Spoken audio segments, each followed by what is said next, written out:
Welcome back to the Warehouse Podcast. I'm Tyler. And I'm Eli. And we are without Jesse this week. Eli, have you and I just done the podcast together without Jesse? I actually don't think we have. I was trying to rack my brain, and I thought maybe we had done it this year. There was something that came up, but I feel like we had gotten a text from Jesse saying he couldn't do it, and we were like, all right, let's just do it tomorrow or something like that. So I think this might be a first in Warehouse Pod history. I think. Yeah, it's just kind of a revolving door of Ginsberg brothers over the last month. And I do apologize for my part in that, but oh, you're good. We're having fun. You're good. As long as we record an episode some way, somehow, and we churn out this content for the listeners, that's what it's all about. That's what the internet people. Beast desires. Exactly. Right. Exactly. But yeah, I mean, I think we got a lot of stuff to get into this week, so I feel like we're going to just need to dive into it. I agree. We're going to talk some Orioles specific, some league specific. We are going to kind of pull that thread through from a couple weeks ago where we discussed the sticky stuff epidemic going on in baseball and how MLB has reacted. But first, we're going to talk Orioles stuff because it's been a rough week in Birdland here. The Orioles have not won a game since we last recorded an episode. They went 0-3 in Tampa Bay and then got swept in 4 games in Cleveland. And things are a little bit dire. Eli, you shared with us right before we started recording that the Orioles have now lost 19 games in a row on the road. And their last win was John Means' no-hitter, which seems kind of unbelievable. That feels like forever ago now. Yeah, it was a long time ago. And kind of the irony in all of this is that the Diamondbacks lost 10-3 today to the San Francisco Giants on the road. And they have not won a game on the road since Madison Bumgarner threw 7 no-hit innings. So there's this eerie parallel. And, it seems like not too long ago at the beginning of the season when the Orioles, for whatever reason, could not win a game at home and were substantially better road warriors. Mm-hmm. And now, the realization is kind of setting in that we just kind of generally suck. Yeah, that's fair. Yeah. So it's upsetting. It is upsetting. And I just said to you before we started as well, I'd seen someone tweet that, the Orioles still do have a better record overall than the Diamondbacks. Clearly the Diamondbacks are on a bit of a losing streak themselves. And somehow the Diamondbacks are worse than the Orioles. It almost seems impossible. And I think that, as bad as the Orioles were earlier this year when they had a 14 or a 15 game losing streak overall, right now, as we recorded, they're on an 8-game losing streak. This losing streak feels worse, I think, because the Orioles just seem like they're not even in the same league as the opposition on the field. I don't know. Right. Do you feel similarly? Yeah, we had some competitive games, and I remember a Brandon Hyde quote in the middle of that 14-game losing streak where he said something like, our guys have a lot of fight. We were scoring runs in the 9th innings, just things were generally happening. And this time it's just like terrible play all around. I had seen one stat that I have to bring up. It was tweeted out by Joe Trezza earlier. And he threw out Matt Harvey with a 7.76 ERA and Jorge Lopez with a 5.95 ERA should rank last among the ERA amongst pitchers, except they are going so short into games that they don't even qualify, despite, taking every turn in the rotation that they've been given. They're pitching terribly. They're pitching terribly for incredibly short periods of time. The Orioles defense sucks. We're going to talk about that. And we're like hitting the ball okay, but it's just not enough. It's not enough. What I've started to see is it's kind of reached a fever pitch online. At least, we try to keep tabs on the chatter on Twitter and things like that. And I feel like the fan base is getting a little restless at this point. Yeah. You've seen some people kind of turn on Mike Elias. I think that's probably an extreme portion of the fan base, but in general, there does seem to be a lot of people kind of like they're reaching the point of embarrassment with watching the team where it's like, look, we know we're in a rebuild, but the game should be this is an entertainment product at the end of the day. You need to be providing some sort of value to your customers every night of the week? Because there was a Baltimore Sun article, I think a week or two ago, about like, oh, Orioles have lifted restrictions at Camden Yards for the first time in a year, but fans aren't flocking back. And it's like, well, yeah, the product is unwatchable right now, Right. essentially right now. The defense has been especially difficult to watch. This Cleveland series was horrific. I think they made one game they made two really bad errors. Then they made four errors. It's just been a calamity. Stevie Wilkerson had a really rough series. Pedro Severino's had an issue with pass balls. Like, I mean, what do you make of the defensive issues? Because, a lot of times the Orioles lose games because they're less talented than the other team. That's going to happen. But when you're dropping pop-ups, you're missing your pass balls. I mean, these are kind of like inexcusable. I don't know if you want to say lack of effort, but just sort of like lack of focus or something is going on there. So I don't know. What do you make of the defensive issues that are occurring at the moment? Yeah, part of what I make of it is I think that this is a team that's really just down in the slumps, and it's Mm-hmm. it's not just like the team is slumping. It's like I think morale is low.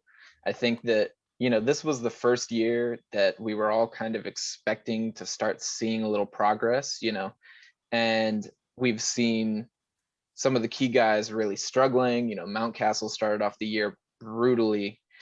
We've seen Austin Hayes just cannot stay healthy. We've seen the starting pitching even probably worse than we expected it to be, if that's even possible.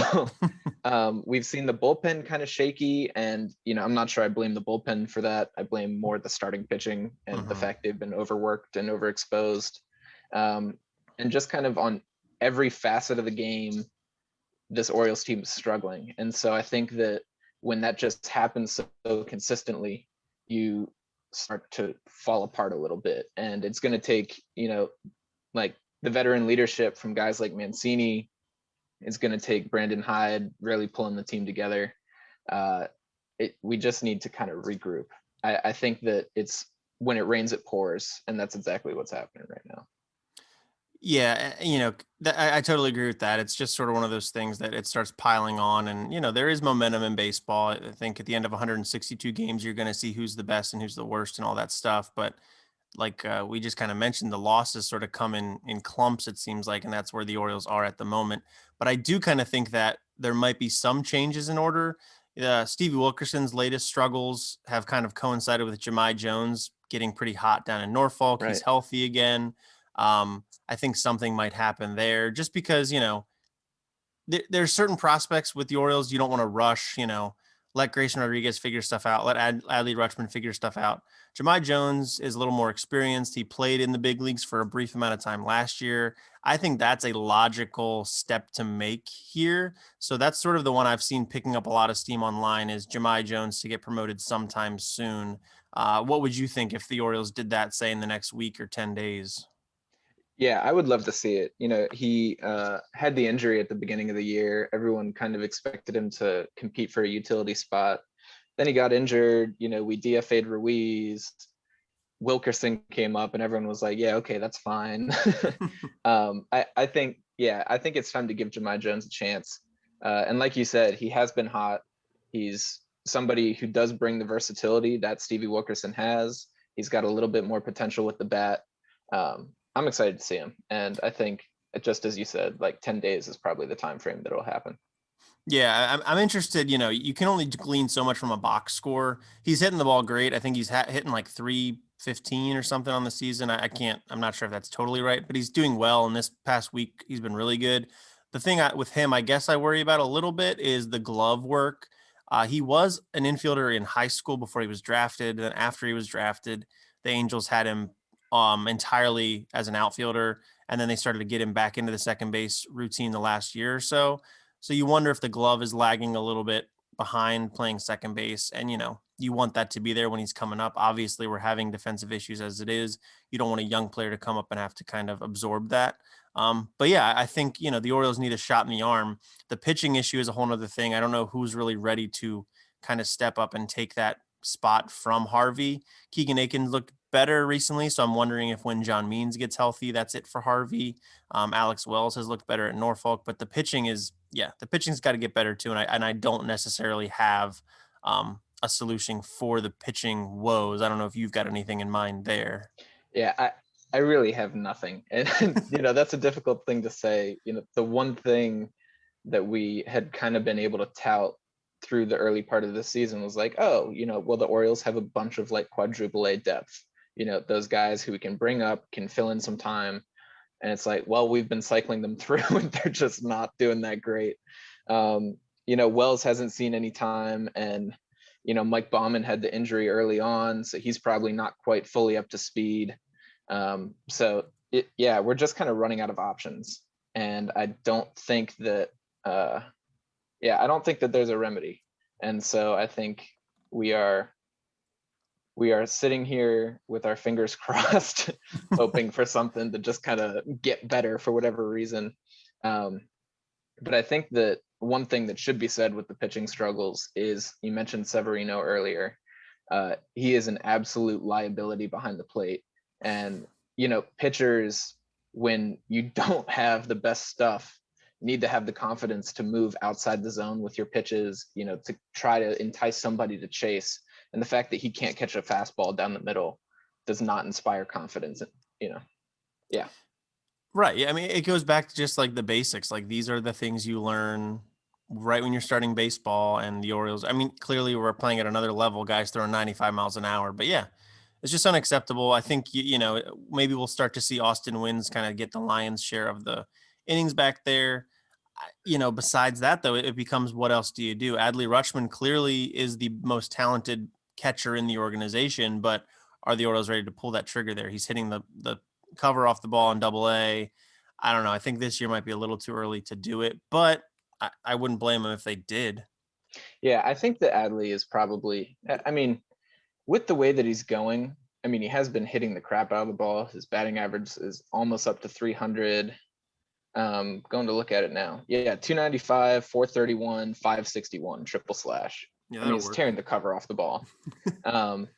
So, advanced prospects can, spend a year at Double-A, come up as a September call up or something like that. I'm going to hold out hope for it. I think that the Orioles will only get exciting in September, and potentially because of one or two maybe big call-ups.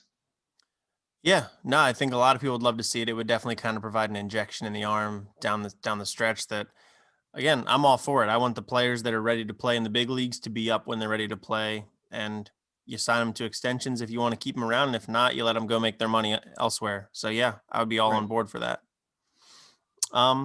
Yeah, I mean, that's about it. The Orioles are just bad right now. There's not a whole lot to say about the current state of play. It's just been really poor, and it's the same stuff that's plagued them. I think the defense this week has been the new thing that was just so awful it was shocking. And you just hopefully it gets better. We don't have solutions. I'm sorry to say, the pitching has been a problem all year. There's no obvious solution there. And then as far as defense, you gotta play better. There's no Gold Glovers on this team apart from Cedric Mullins possibly in center field. So you knew it was going to be rough, but this week was just exceptionally bad. Yeah, every week we've been able to come in here and just kind of point to something like, oh, Mountcastle's been struggling in the infield or in the outfield, but we'll move him in, we'll slot in Austin Hayes, we'll like DJ Stewart can still get some DH at bats, and there's just always been something that we could say will make things better a little bit. At this point, I think you just got to accept the fact that this team is struggling. We are abysmally bad and need to make our peace with that. Yeah, absolutely. There'll be better weeks. The week prior to this one was decent. Maybe next week will be good, although, we'll get to what the games are this week and they don't look too promising. It looks like a rough slate of games, but we'll get to that a little bit later. Elsewhere, with the current state of the Orioles, Mike Elias spoke to the media this week, which is, not the most common thing. And he actually talked about a couple topics, which we wanted to touch on here. The first was something that we saw pop up on social media earlier in the week from a Twitter account called Advocates for Minor Leaguers. They are at MILB Advocates. They had a 3-tweet thread that I'll just read for you here. They say, we've just been told that multiple players on the Bowie Bay Sox are considering sleeping in their cars beginning tomorrow night. The Bay Sox are the Double-A affiliate of the Baltimore Orioles. We're told that members of the Bay Sox will receive about $900 after taxes for their entire 2-week homestand and are on their own for housing beginning tomorrow at 11 a.m. We're told that some players simply cannot afford to spend roughly 80% of their paycheck on the team hotel. And according to one player, quote, "We don't know what to do." So Elias was asked about that, and his quote on that was, I guess the person who asked him called it a report, and he goes, "First of all, I saw the tweet. I wouldn't call it a report. It was a tweet with some reference to hearsay, and any information there was not accurate. I can assure you all our players in Bowie have accommodations, all of our players. I can't verify anything that was in there based on that." Goes on to say, this is something that in the organization we're typically very proud of. We take care of our players, yada, yada, yada, stuff like that. So, we kind of talked about how minor leaguers are treated on the podcast a couple weeks ago. The Orioles, they got singled out in this tweet. And if this was an issue with the Orioles, they should be singled out in the tweet. But this is something you see throughout minor league baseball. Major League Baseball has gone to Congress to try to get laws passed to allow them to pay players less than minimum wage. And they have accomplished that. Minor league baseball players are not paid minimum wage. So this is not too surprising to hear. I don't know, Eli, what your thoughts were when you saw this tweet, and then maybe what your thoughts were with Elias's response here. Yeah, I think that, Elias is in CYA mode, and we are a family-friendly podcast, so I won't spell that out. But this report comes out. I have no reason to believe that it's false. I can attest that a lot of minor league baseball players make somewhere in the realm of $15,000 per season. Mm-hmm. And so when they talk about $900 over the course of a 2-week homestand, you talk about, that's a 14-day stay in the hotel, the team hotel, but I know that's not covered. So, 15 grand over a 6-month season, that's about $2,000 a year, or $2,000 a month. I'm sorry. Mm-hmm. And, then you take taxes out of it, and this is about a half a month. So that $900 estimate sounds pretty accurate. So if the team hotel is $50 a night for this 14-day homestand, that's already $700 out of your $900 allotment for these 2 weeks.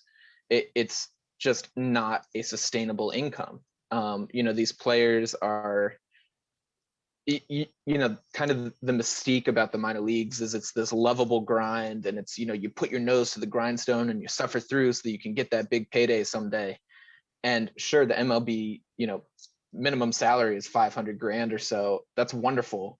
But 90% of these players in the minor leagues are making significantly less. And, Mike Elias, I'm sure they've figured out a way to get people those accommodations. These comments were after that, after that tweet had come out. And so, I'm sure they were trying to figure something out. I don't think that, the Orioles organization inherently wants people sleeping in their cars or inherently wants people in these bad situations. But what they do want is they want to do the absolute minimum that will keep these guys happy. So, I believe they were working on some accommodations. They were trying to figure something out. Last month, we were praising them for putting people up, giving housing accommodations. And Elias and co had said that they were trying to find host families for this year. So for this month. So it is possible that they just hadn't found those host families and had not given the players any indication of what they were going to be doing. And so the players had to consider these things. But, all of it goes to show that these minor leaguers are, they're afterthoughts for these major league teams. If you are not one of the people who signed a 6-figure signing bonus when you got drafted, you're just ignored largely. Yeah, exactly. And that's been the story for a while and extends past just housing. It extends to, in general, their pay, but the food they're provided before and after games, the facilities they have access to for improving themselves. It just goes all the way up. And, so the way this typically works, as far as I understand it with housing for minor leaguers, pre-COVID was teams would get host families in the towns where the minor league stadiums are. And then on the road, typically, you're in a hotel and the team covers that 100% and you've got a per diem for food. So road trips are great as a minor leaguer. Yeah, you're on a bus all the time, but pretty much everything, all the money you're spending is coming out of the team's pocketbook, not yours. And at home, you're on your own. And then as far as like saying we're providing housing, typically I understand it is that the team will say, here's a place you can stay and we have rooms reserved at the Bay Sox rate or whatever. And it's going to be cheaper than Joe Schmo walking off the street to get a room in the same hotel. But like to your point, the math you just did, it's eating out of their paycheck every time that they stay there out of, that's the money they've got to use to pay other bills, their cell phone, their car, put gas in the car, feed themselves, $900 over 2 weeks, that goes really quick. And baseball has successfully developed a culture with these young players that they're just taught to, just accept it. Like that's how it is. You don't get paid a bunch until you get to the show and suck it up. But this is also how it becomes sort of a culture of people that already are well off are more likely to get to the big leagues than people that are less well off. If you somehow grind your way to being a 10th round draft pick, a senior sign, you get like a $5,000 signing bonus, and you're like, yeah, I'm going to grind it out for a year or two. Well, if you're getting paid $900 a month and you've got to pay for your housing and all this stuff, eventually you're going to go, well, I can't afford to do this anymore. I want to start my life. I want to get a real career going. I want to have a house, a family, kids, whatever. You're going to drop out. But if you're somebody who either has a rich family or you got a $5 million signing bonus, even if you're scuffling, you're still going to try to keep going, so it just sort of weeds people out beyond just their ability on the field, but also, what their bank account is looking like. So Absolutely. it's just ridiculous. These teams have enough money to pay these guys, both pay these guys a livable wage and provide housing to them, or, like just pay them a livable wage, pay them what it would cost, or pay them enough to be able to afford to live somewhere and not have to think about it and worry about it for the entire season. Like it's not, if you don't want to get into giving them a house for the year or whatever, just give them more money. I don't know. Understand why it's so complicated. The fact that they have to think about this month to month, like we were all happy that they did it last month, but now it's like, okay, why is there not just one plan that can put these guys up for 6 months? It's not even a full year. You don't have to like sign a year-long lease or something. Just, either give them the funds to put themselves up for 6 months, or just like get some houses for 6 months. I mean, like what are there, 30 guys per roster, and we have 4 minor league teams, 120 homes. You can put 6 guys up in a house, or not 120 homes, 120 players, 6 guys up in a house. The Orioles could buy 20 houses like that, and right. Yeah. It's so simple. Right. Yeah. I don't get it. Yeah. I'm not saying like, they need to have like anything else that is dealing in this realm of providing livable wages and housing to people. We're not advocating for them to each get a castle that they can live in, just literally the bare minimum to be comfortable enough to not have to think about it when you're at work and trying to play professional sports and provide entertainment to people. It's unreal. We've got to keep talking about it, but this is what you got to do. The squeaky wheel gets the grease. When this type of stuff happens, you got to talk about it, and hopefully the Orioles remedy it, because the Orioles, you got to give credit to them. Angelos has been, a progressive guy for a long time. He should be, I know the old man's not really in charge anymore, but they should live those values and be the team that kind of annoys the MLB about this. Be the change you want to see in the world. I would love for the Orioles to be that organization. That would be absolutely amazing. All right, let's move on. Sticking in the minor leagues, Heston Kjerstad, the Orioles' top draft pick from last year, number 2 overall, has yet to play a professional baseball game because of heart inflammation. Elias announced that Kjerstad has currently been shut down because he is experiencing recurring heart inflammation, and there's no timetable currently for his return to the baseball field. This is obviously really upsetting news for Orioles fans, of course, but for Kjerstad and his family to be dealing with something like this. You're on the precipice of you're living your dream, and now it's being kind of, the can is being kicked down the road for who knows how long. I don't really know how we want to go with this, Eli, but sort of where's your mind at about Kjerstad and his future with the Orioles and in professional baseball? Yeah, I mean, he's obviously an exciting prospect, and there's the angle of what he means to the Orioles. Obviously you've got a hit on your first round draft pick and all this stuff, but you're concerned for the guy. Like, he's made his whole living being not living. He was a college kid, Right. but he's went through his whole life as a top athlete, and now he's being shut down by something he really can't control. So you just feel bad for the guy. We were all optimistic when we heard that he was starting to come back and got added to the roster, and it's just a shame to see. I feel bad for him, and hope with some rest and relaxation that he can get back on the field. Yep. And like I mentioned, Elias didn't say anything about sort of what the timeline is, and didn't even guarantee it was going to happen this summer. So, don't hold your breath there.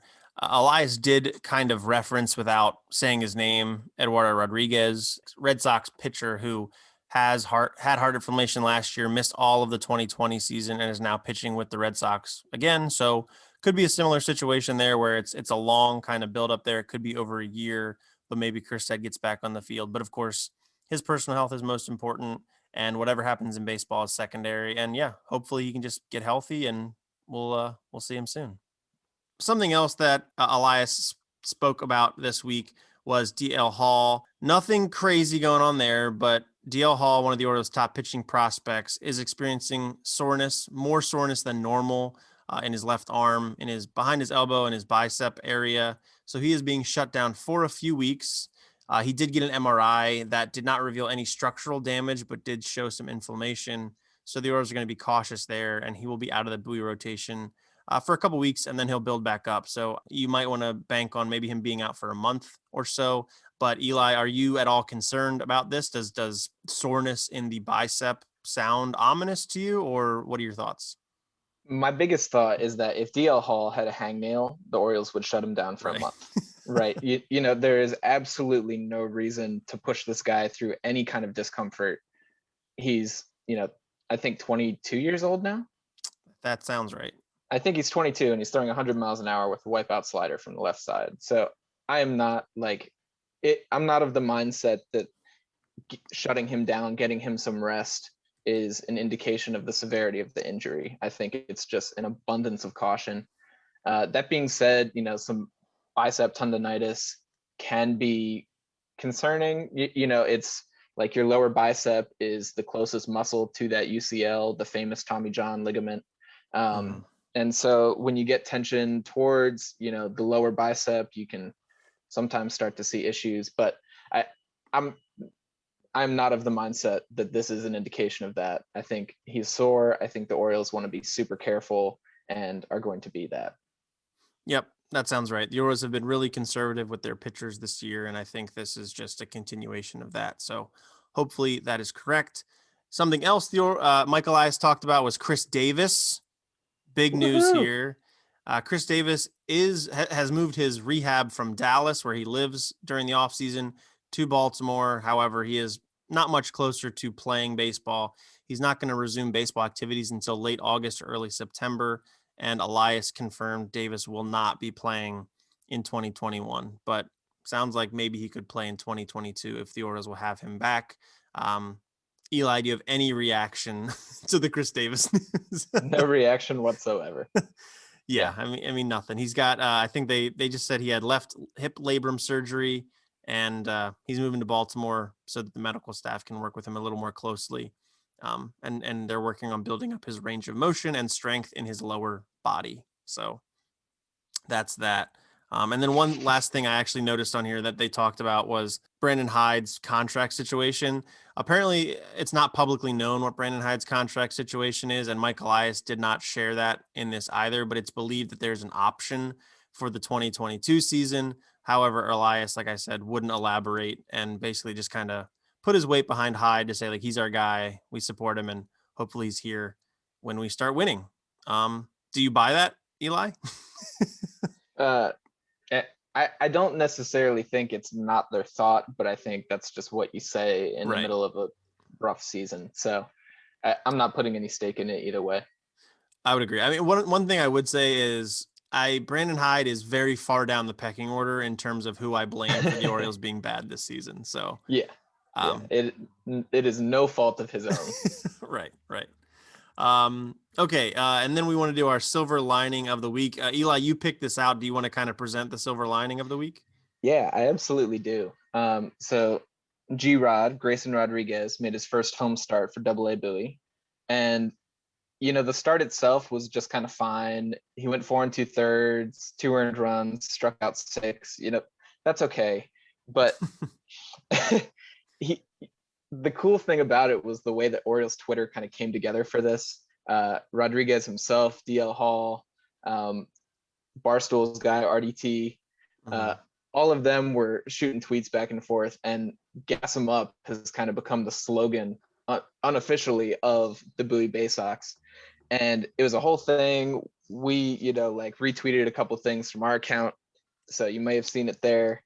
But the Bowie Bay Sox actually created a gas can policy. It was something they never really had thought about before.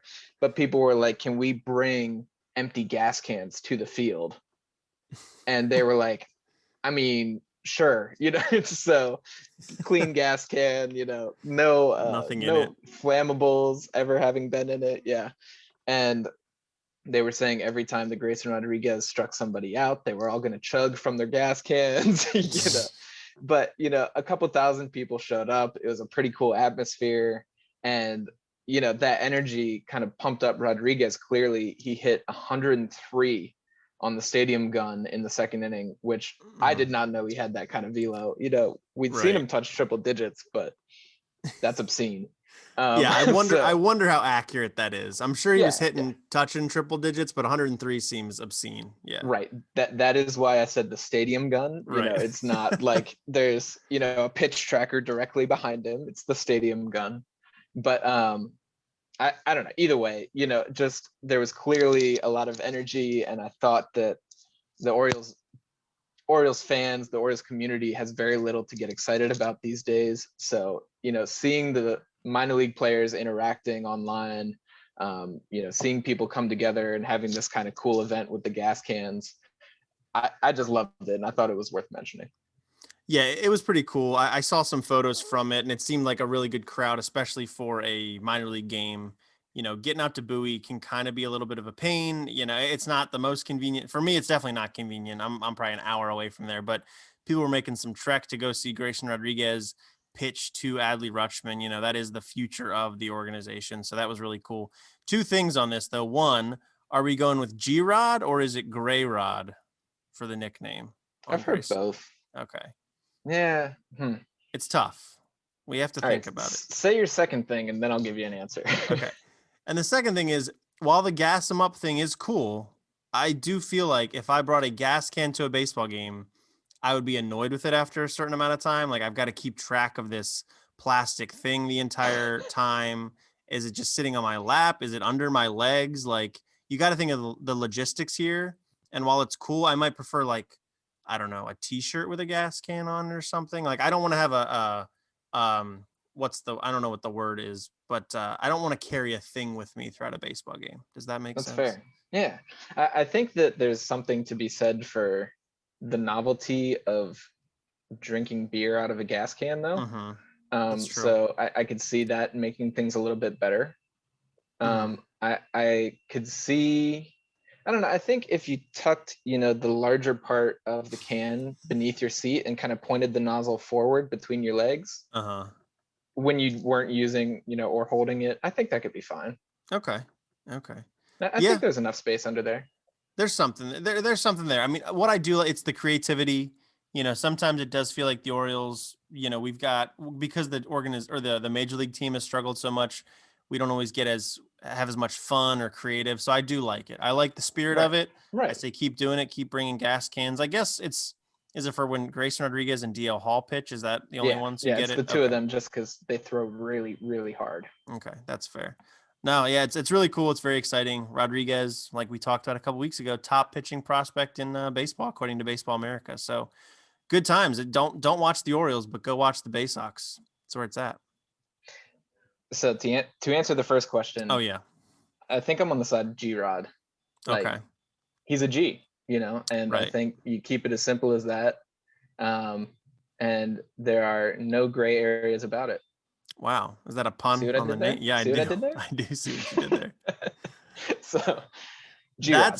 That's it for Orioles specific news. Let's talk some more broad Major League news before we get out of here. We talked with you a couple weeks ago, Eli, about sort of the sticky substance epidemic going on in baseball. I think Jesse and I may have touched on it last week for a moment, but we wanted to kind of get your input on it because you have a little more knowledge on it than we do. So since we did the episode a couple weeks ago, MLB has kind of come down on the foreign substances and now has a policy. I don't know if it's in place yet, but I think it's going to be in place here in the next couple of days. They've decided to penalize foreign substances, and you can see the full report on ESPN.com. I think Jeff Passan did some reporting here. But how it's going to break down is players applying foreign substances to the ball will be suspended 10 games with pay. Players will not be replaced on the active roster for those 10 games, so teams will essentially have to play a man down for that entire time. Umpires will conduct periodic checks on all starting and relief pitchers throughout games, and that should include multiple checks on the starting pitchers, provided they stay in the game long enough. Pitchers will be responsible for any substances found on catchers or position players. Rosin is still okay, and rosin bags will continue to be provided. However, rosin cannot be combined with anything, including sunscreen. And pitchers are being told not to wear sunscreen after sunset in outdoor stadiums and not at all in indoor stadiums. So before I get into how players are reacting, let's get how Eli is reacting to that. That seems pretty restrictive, but what's kind of your take on how MLB has decided to enforce this new policy? Yeah, I think it's crazy. I think it's just outright crazy. I mean, I agree. As we've talked about before, this spider tack and these super heavy duty substances, something needs to be done about them. But just rolling out this like iron curtain in the middle of the season and saying nothing is allowed anymore, and then putting the umpires up to regulating it, just kind of enabling them when they haven't like been taught the differences between any of these substances. And Trevor Bauer had a video and he brought up that point. And then I mean the first thing that he said was he took a baseball and he like kind of pressed it against his palm and he just held it up in the air and he said, "Is this illegal or not?" And the anchors were like, "I don't know." And he said, "Well, this is sweat and rosin and the ball is just sticking to my palm." So I'm perfectly legal right now, but there is a sticky substance on my hand. And how do the umpires tell the difference with that? There is absolutely no way. And we've talked last time. He's just the most outspoken guy, so he always comes up in these conversations. But he makes a really valid point there, is how are you actually able to determine what is a legal substance and what's not? How do you determine if a pitcher is wearing sunscreen and it's like, sundown was at 7:04, but now it's 7:08 and, their arms are still a little slick, do they need to go wipe it off? Yeah. One thing I did see was that, or you mentioned that pitchers are responsible for any substances found on catchers or position players. And my first thought is a position player goes and hits with wads of pine tar on their bat. They field a ground ball, throw it across the infield, and there's pine tar on their hands. Now, is the pitcher responsible for the pine tar on that shortstop's hands because he bats with bare hands? There are all these things that just have not been thought about, have clearly not been thought through. These are rules made by people who have never played the game of baseball. And it's causing problems. I guess I'll throw it back to you to talk about some of these player reactions, but some of the stuff is very tangible and you can immediately see the results on the field of people.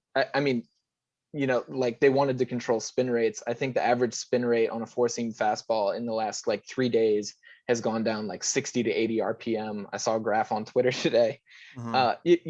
So we're in this situation where it's this drastic, immediate change to the game.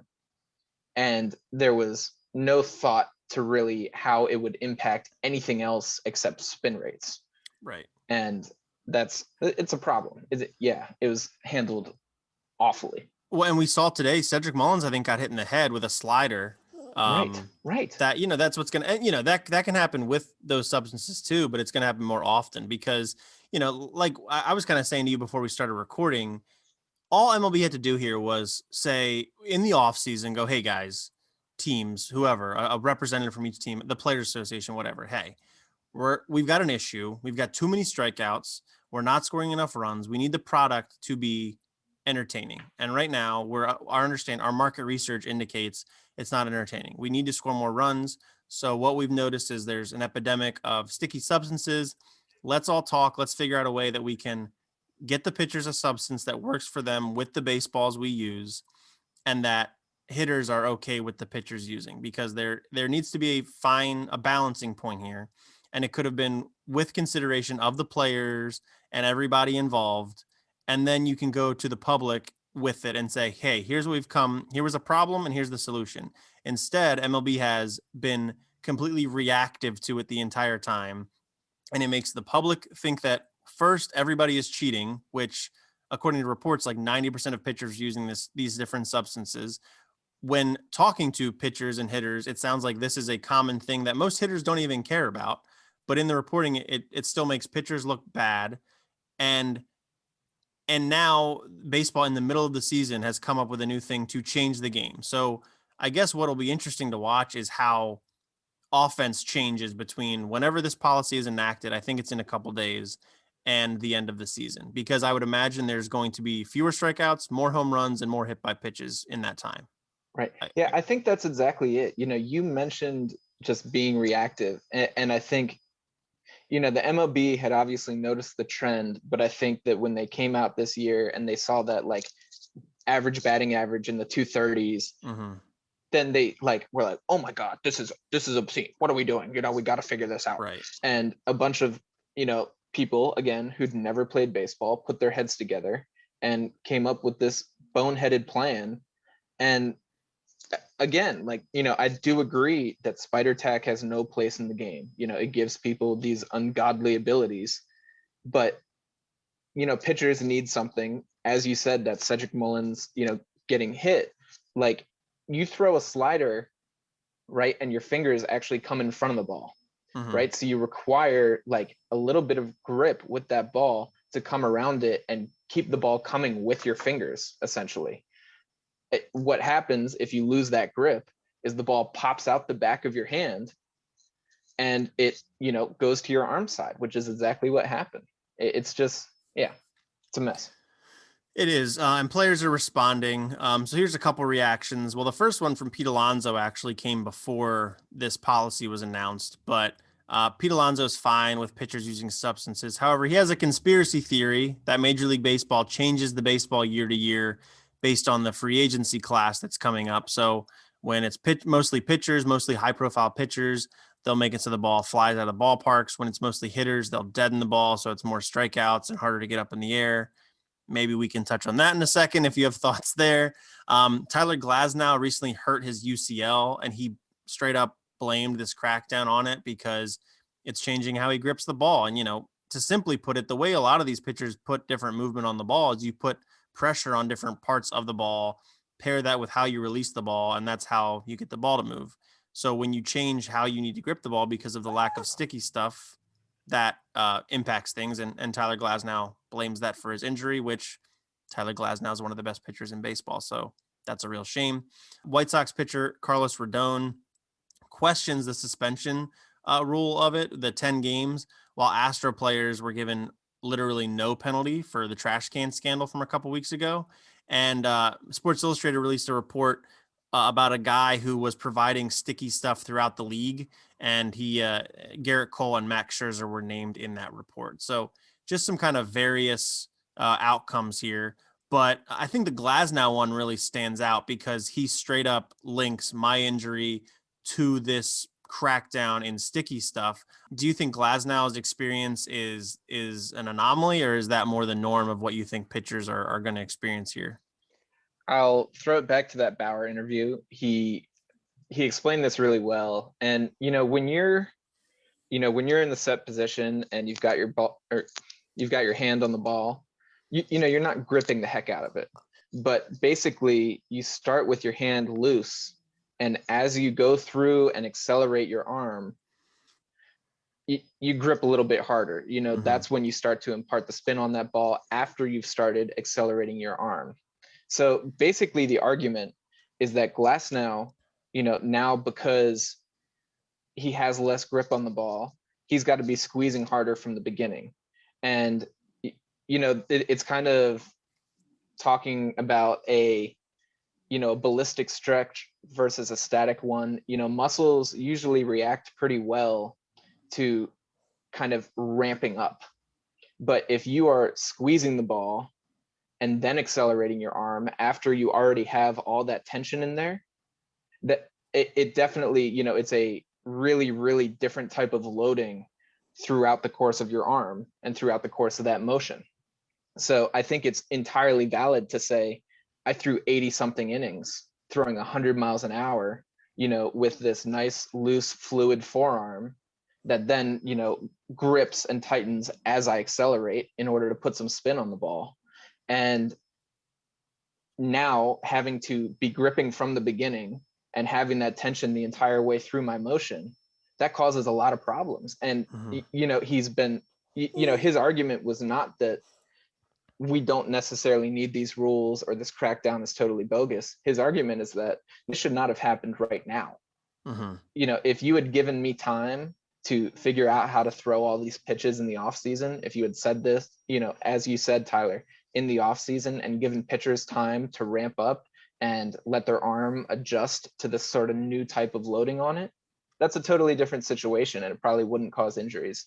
But we're already coming off of a 60-game season. Workloads are going to be through the roof compared to last year.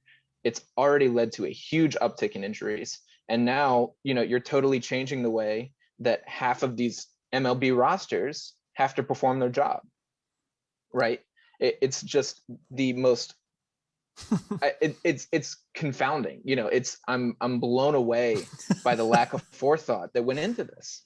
And yeah, like Glasnow throws 100, so he's obviously an extreme, but he is an MLB pitcher, and velocities are going up more and more these days. So the differences between what will cause an injury and what won't are smaller just by, the heightened velocity, the heightened arm speed, and just the incredible things that these guys are doing with the ball.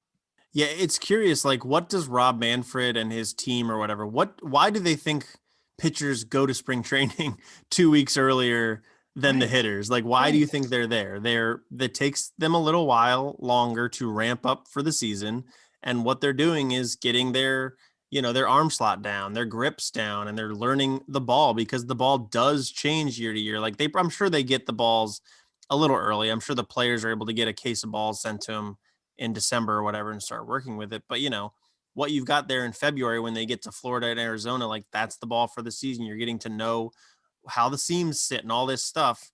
And I'm sure the concoctions of the sticky stuff start then too, to be like, all right, here's what works best for my grip with this ball. And it's not all illegal, or I guess now it is technically illegal, but it's not all stuff that's egregiously bad. You know what I mean?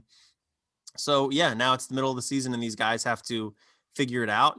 Some guys will be all right, some guys won't. And it's just going to be really, it's just not good for the game. I think that, I think all sports probably have their little secrets about things they do that the larger public doesn't know about and doesn't really care about. I would be shocked if the average baseball fan even cared about the sticky stuff going on. I think, right. the average baseball fan they probably definitely didn't before this. Right. Like, yeah, well, and the thing is that's frustrating is, like, baseball knew there was an issue with scoring runs or whatever, because they've talked about testing things in the minor leagues. They want to move the mound back, or they want to, move the bases around or something. Like, they want to toy with all these things. They knew there was an issue there. And they've been testing things. Like, they've been doing the right things in my mind to be like, okay, we want to try some different stuff. So let's try it at the leagues that are lower stakes and see how it goes. And then with sticky stuff, they're just like, boom, immediately it's banned. Right. Figure it out. It's insane, because it's always like one step forward, two steps back with like the decision makers in baseball. So it's just shocking. And, hopefully you don't get more of this stuff that's happened with Glasnow. I mean, Glasnow has been a little bit fragile in his career too. So hopefully, some guys they're not as at big of a risk here. But yeah, it's frustrating, and we'll see. We'll see. There's really nothing else to say. What I do think is interesting is Pete Alonso's comment here. Not really related to sticky stuff, but saying that he thinks baseball changes the physical baseball year to year based on the free agent class. I don't know if you got a chance to read into that too much, but do you have any initial thoughts on if that's actually happening? Yeah. So, I mean, what I can say is that it's something I had never thought about until he brought it up. Mhm, But what I can say is I can say that the MLB owns Rawlings, who is the exclusive provider of baseballs. mhm. So if the MLB wanted to do this, there's absolutely nothing stopping them. I mean, there's no legislation that says you have to level the playing field from year to year within your own product. That's not a law anywhere. They can do whatever they want with their product. Their company, Rawlings, can do whatever they want with their product. And there's absolutely a financial incentive to this year when there are a bunch of star-studded shortstops, Carlos Correa, Javier Baez, Trevor Story, to deaden the baseball a little bit. When you are going to have Garrett Cole hit the free agent market, it makes a lot of sense to put a little juice into it, um, and let some home runs be hit. I mean, so, I'm not going to make an assessment one way or another, but I think it's entirely valid to question it. There is nothing stopping them. They have the opportunity, or I guess if we're gonna go the crime route, they have means, they have the motive, Right. and I think it's a totally valid concern, and the fact that nobody's taken that angle before is kind of surprising to me. And it was sort of funny because Alonso, is he's somebody who is going to be set up very well either way. He's going to make his Mhm. money, hits 50 home runs a year. But he said it just so matter of factly. He's like, no, this is not a theory. This is just what's happening. They just do this every year. Um, Uh-huh. Very interesting. Yeah, I don't know. I'm kind of torn on it. I think it might be a little bit of, echo chamber working on him. Like, you're a professional baseball player. You talk to professional baseball players a lot. You kind of all get in the hive mindset of like, yeah, they're definitely would do that. And I agree. MLB would do something like that. I think the more realistic outcome, I think, is just that baseball always wants to tinker with stuff. And like we just kind of mentioned, they know there is an issue with pace of play or offense in the game or whatever. And I think they constantly are messing with stuff. And I think it's tough for them. You can definitely take a ball into, whatever physics lab you want and learn a little bit about it. But I think it's tough to totally replicate what a ball will do over a 162 game season. So, I think a couple years ago they made some changes to it and it ended up flying out of ballparks way more than they expected to.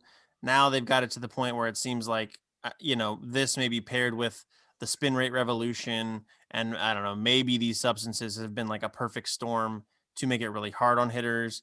I think it'll bounce back and forth. I don't know if it's necessarily tied to who the incoming free agent class is, because at the same time, like, okay, yeah, it's hitters this winter, but there's going to be pitchers playing who are going to be increasing their value, and they don't become free agents for 2 years or whatever. So I think it's like a tough balancing act. Um, Yeah. but no, I definitely don't put it past Major League Baseball to pull some nonsense behind the scenes. It's definitely something they would do. Yeah, just kind of my finishing thought, not specifically to that, just to sticky substances, Mm-hmm. and that I kind of mentioned it before this pod with you, but I what makes me sad about the state of MLB is we're in a situation where I think there is no major sports league anywhere across the world that comes anywhere close to the amount of just like you said, tinkering. And I think that you the little man's crying. You look at the phrase, if it ain't broke, don't fix it. We're in this situation where the MLB is just constantly trying to fix things, and it just feels like this unending admission that our game is not that great. It's like, it's, if you love baseball, then just let baseball be, go play baseball, watch baseball, and appreciate baseball. But they're just constantly trying to change everything. And I think this kind of ties in with, with the notion that these people never played baseball. And so they're concocting these ideas of what can make the game better. And they're not aware of the implications that these things have on the everyday play. It just like makes me sad to see it, that MLB is constantly in this state of, oh my God, everything's imploding. What are we going to do to fix it? Like we have, Acuna Jr., Tatis, Guerrero Jr. They're all juniors, actually. I keep forgetting that. We have these three phenomenal young guys. You've got Juan Soto. We've got Shohei Ohtani. DeGrom is doing what he's doing. There is so much excitement in baseball. And the MLB set a record for viewership in the first week of the season. MLB The Show came out on April 20th, if I remember right. And it was the top selling video game in April across the world. There's no argument to be made that MLB and baseball as a whole is in a bad state of affairs. They're making more money than ever. We're drawing in fans. We have this electric young core of talent just like lighting up the world, breaking records. And the MLB is just sitting there and just constantly trying to fix things. And it's like, how are we not just appreciative of where we're at? And how are we at this state where we constantly are assuming that baseball's broken? It's just not. Baseball's wonderful, and you think that the people who run the game are the ones who would appreciate this most. And it's just not the case. That just makes me sad. It infuriates me. Yeah, no, it's well said. I really have nothing to add there. You're absolutely correct. And it is infuriating. So, Get off my pedestal now. That's what you got to do though, is you've got to kind of, we're relatively young people. Okay. I'm 28, relatively young. I'm 26. Young people like baseball, and you've got to let these guys like Fernando Tatis and so forth be them. That's what people like about it. That's like the new energy to the game that's really exciting. Let them do their thing. That's what's going to put fans in seats. You don't need to do something drastic. I think every game undergoes tinkering, and I think baseball's fine with that too, but it just seems like it's too frequent. Like you said, it's too much. It's every year. It's something like, let's let some stuff marinate for a little bit. I'm not like all in the old school. Like we should never change the game. Tinker with stuff. That's fine. But like, not every single year, all the time. It's too much. Like, let it be for just a little bit. Right. Some other big news from this week is Baseball Reference made an announcement that they are going to treat the Negro Leagues as major leagues moving forward. This is a period from 1920 through 1948. So all Negro League stats will now be counted as part of their major league database. What I found was interesting is if you all follow Cespedes Family Barbecue on Twitter, they were tracking like who's going to be the 20,000th player in MLB history. Who's it going to be? And it ended up being, I think, Jose Godoy with the Mariners. Well, now that Baseball Reference has dropped the Negro Leagues in, Godoy is now the 22,394th player in Major League history. And they went back and looked, and now the 20,000th player was Dustin Ackley, and he debuted like a decade ago, maybe more than that. So that's changed a little bit there. But this is just great news. I don't really have a lot to add. I think it's great. The Negro Leagues were always major leagues. It's good to see that be acknowledged. I don't know, Eli, do you have any thoughts here? Yeah, the one thing. Well, so Starting Nine, a Barstool podcast that I really love, Dallas Braden and Jarek Carabas, that they every time they do an interview, they ask somebody, if you could travel back in time and see like one moment in baseball history, what would it be? And what I always kind of look at, pretty much because everyone else has given these answers, and I think I heard this one time, but somebody said, I want to go back and I want to see Josh Gibson, because there were a bunch of people in the major leagues who said that Josh Gibson could hit a ball further than anyone they had ever seen, ever met. And, they saw his stats come online, and he ended up winning like 5 triple crowns in the Negro Leagues. He was clearly just this incredible player. And I love seeing some recognition of that. There was, thousands of incredibly talented people who were excluded from the game of baseball because they were Black. And some acknowledgement of the talent they had, some acknowledgement of, just their status as baseball players in history. I love to see that. And particularly looking at Josh Gibson's stats was absolutely amazing to me. And the fact he was a catcher, he's a catcher with like a 200 OPS plus every single year. Just wild. So love to see it. We tweeted it out from the podcast account on Twitter. And, we absolutely endorse this step forward. And I think that Baseball Reference taking that leap, it's great to see. We support them entirely. Absolutely. And Baseball Reference, if you're listening to this podcast, I'm sure you're familiar with Baseball Reference, but if you're not, it's like the mecca of baseball data on the internet. Like if you want to know a stat about baseball, go to Baseball Reference. It can get a little overwhelming sometimes, but just play with the tools they've got on there. You'll figure it out. As part of their kind of coverage of this, the Negro Leagues are Major Leagues event here. I don't know if it's an event, but an announcement. Adam Jones wrote an essay for the website called A Love Story, where he basically kind of talks about his love of baseball and how he's come to learn about the Negro Leagues. And I know that when he was with the Orioles, when they would go to Kansas City, I think he would make it like a point every time they were on a road trip to Kansas City to go to the Negro League Museum there. He's a huge advocate for it. And so go check that out as far as like an Orioles related tangent to this story. Very cool stuff.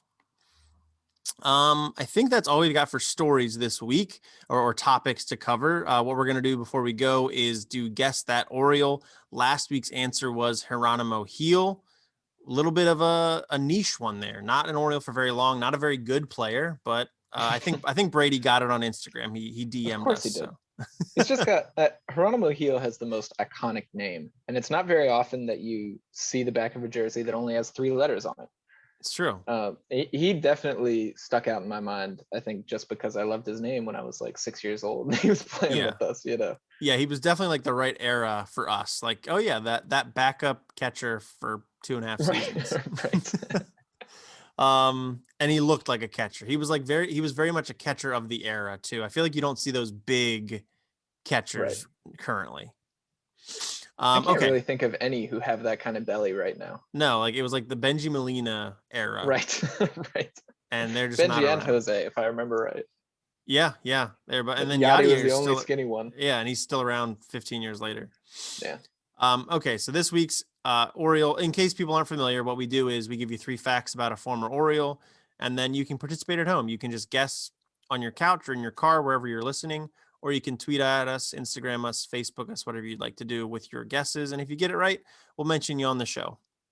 All right, so the first fact about this week's Oriole, they debuted with the Orioles on October 4th, 1980.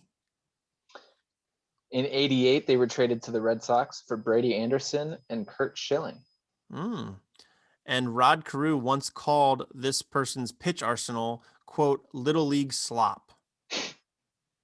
I just love that. Yeah, I'd never heard that about this person. It was hilarious. It may or may not have come from his Wikipedia page. I don't know. You'd have to check. But we dig deep on the research for for these. We spend hours and hours just looking for the best quotes. Exactly, and I think we got one there. That's pretty good. Jesse, did you listen a couple weeks ago when Jesse did one that was, or you might have been on the show that week, I'm not sure, but his one quote was like, this guy stopped by the Baltimore City Rec Council 1 week, and I was like, Jesse, you got to make it a little more publicly available than that, but okay. Although he did say that he mentioned that, but then he also said that he had a facility named after him. Okay, which is it's a more that's a good fact. Yeah, absolutely. Okay, so take your guesses there and let us know what your thoughts are. Next week, we are going to talk about the games coming up. Well, here, I'll say that again. Before we go, let's talk about the games we've got coming up this week and give our predictions. The Orioles have got a series against the Toronto Blue Jays this weekend for 3 games, and then 3 games against the Houston Astros. That sounds a little rough to me, Eli. Do you have any guesses as far as how the Orioles are going to perform in those 6 games? Well, one comforting thing is that the Blue Jays also suck at pitching. One not comforting thing is that the Blue Jays have Vlad Guerrero, and they're coming to our little tin can ballpark of Camden Yards. So I expect to drop 3 there, and Wow. I don't know, man. It's tough. It's just so hard to ever predict a win for the Orioles. And now, like, we can't even say, oh yeah, they'll win the John Means game in this series because he's on the IL.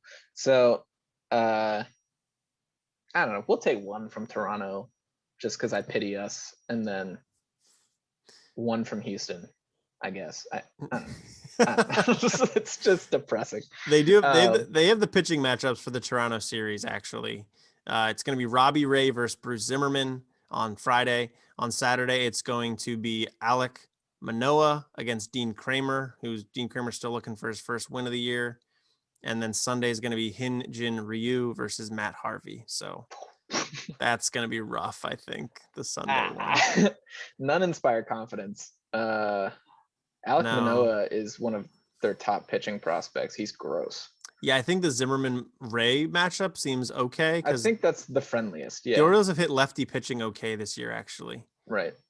And Zimmerman's not terrible, so. Right. Okay. I'll take that one. 1 win versus Toronto. Yeah, I guess I'll say they'll win. I'm not wagering any more than like 13 cents on it, but right, we'll take a win there. Yeah, I don't know. I'll say they go 1-5. Like, I've been pretty optimistic most of the time when we predict these, but I'm kind of past that point. Until the Orioles prove me they can be like mediocre again, I'm just going to say they're like a 1-5 team in over 6 games. That's what I'm going to go with. Yeah, I'll take 2 and 4. I'll say 1 versus Houston too. I don't know who it's going to come against or what, but all right, that sounds good. I like it. Got to end on just the littlest bit of optimism. Exactly. With it. Yeah, if Jahmai Jones gets called up, maybe things change. Maybe he's worth a win or 2. I don't know. Okay, that's all we've got for this week. What you guys can do to support the podcast is head to your preferred podcast platform, whether it be Spotify, Apple Podcasts, or anything else, and go and subscribe to us. And if you're able, please give us a rating. A 5-star rating would be great. Then we can get into the ears of more Orioles fans. If you are not into subscribing to podcasts, maybe you could follow us on social media. We are on Twitter, Instagram, and Facebook at The Warehouse Pod. You can email us, thewarehousepod@gmail.com. If you have any questions or comments or things you'd like mentioned on the show, we would love to hear from you. Eli, where can people follow you on social? I'm on Twitter at Elijah Ginsberg, and I'm on Instagram at Ginsey55. Very nice. You can follow Jesse on Instagram and Twitter at Juggernaut8678. He never posts anything, but you can follow him anyway. Yeah, I don't know why we even say his. It's just... he posts Instagram stories sometimes, so check those out. You can follow me on Twitter and Instagram at _Ty Young and at CamdenChat.com for Orioles-related blog content. All right, next week, hopefully we're talking about maybe some better Orioles games. We'll recap those 6 games against Toronto and Houston. We'll have a new guest at Oriole. And anything else that pops up, we will mention. And if there's something that we haven't mentioned on the show, but you want to hear about it, let us know. All right, until next time, I am Tyler. I'm Eli. And this has been The Warehouse Podcast. Let's go O's.